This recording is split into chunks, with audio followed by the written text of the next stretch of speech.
When you think of Watch Dogs 1, the word that probably comes to mind first is hacking. Cameras, traffic lights, bridges, all at the push of a button. But here's the thing. Watch Dogs wasn't just creating a fun gameplay gimmick. What it was really doing, years before it became a mainstream conversation, was predicting the idea of the smart city. And not just the conveniences, but the dangers too. A smart city is basically the concept of everything in your environment being connected. Traffic, utilities, security, even the infrastructure itself. Today we see it in places like Singapore, New York, Dubai. Cities are integrating sensors, data systems, and networks to run smoother, faster, and more efficiently. But Watch Dogs 1 showed us a darker side of that. The city of Chicago in the game is already a smart city, powered by ctOS. On the surface, it's supposed to keep things running. Traffic jams are reduced, emergency services can react faster, everything is under control. Sounds great, right? But then you put someone like Aiden Pearce in the middle of it, and suddenly the city becomes a weapon. What's wild is that Ubisoft released this game in 2014, when the phrase smart city wasn't something you heard on the news every day. They were ahead of the curve, showing us what happens when efficiency crosses paths with surveillance. You get a city that doesn't just respond to people, it monitors them, profiles them, and can even punish them without due process. The line between convenience and control disappears. The game makes you feel the double edge of that system. On one hand, you as the player love it. You tap your phone and boom!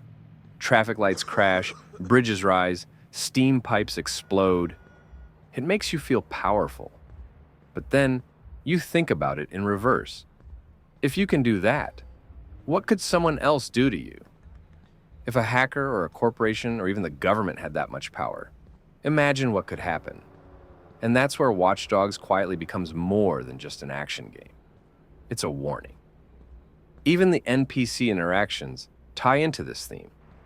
Every time you scan someone's profile, you're seeing data that the system has already collected: income, debts, medical conditions, criminal history.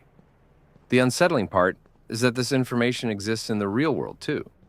We live in an age where companies and governments hold files on us, and just like in the game, most of us never think about it.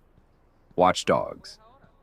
One asked the question, what if all that data wasn't just collected, but was instantly actionable, built into the very systems we rely on every single day? And it gets even creepier when you realize how much of this is real now.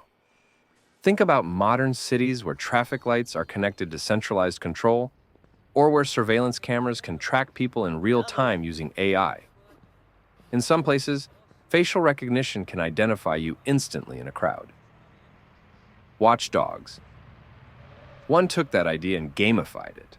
But if you play it again today, it feels less like science fiction and more like a glimpse of where we're headed. The brilliance of the game's design is how it ties that concept back to Aiden himself. Aiden is obsessed with control. He believes that if he can manipulate the city, he can manipulate fate.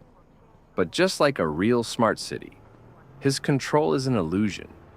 He can never fully control the outcomes. People still get hurt, chaos still erupts, and no matter how much data he has, he can't fix the past. That's not just character writing. That's a commentary on the smart city dream. No matter how much data you collect, no system is perfect, and no city can ever truly be under one person's control. Even the way the city reacts to you reinforces this theme. Police don't just chase you, they predict you. They coordinate using the same systems you hack. The world feels like it's alive because it's constantly responding to your digital footprint. That idea, your actions feeding into a system that then reacts to you, is exactly what modern cities are starting to look like. We generate data, the city uses that data, and the loop continues, for better or worse. And here's the kicker. Most players didn't notice this when the game came out. They were frustrated by Aiden's personality, or the driving mechanics, or the fact that it didn't look like the E3 demo. But in hindsight, Watch Dogs 1 was doing something that very few open-world games even attempted. It was holding up a mirror to a future we're now stepping into. It wasn't just a game about hacking. It was a game about living inside a city that knows more about you than you know about yourself. So, if you go back to Watch Dogs 1 today, don't just see it as Ubisoft's first swing at a hacking franchise. See it as a warning about the rise of smart cities, the dangers of putting everything we rely on into a single network, and the terrifying possibility that the city itself could become both the stage and the weapon. Because Watch Dogs 1 wasn't just predicting a gameplay mechanic, it was predicting our reality.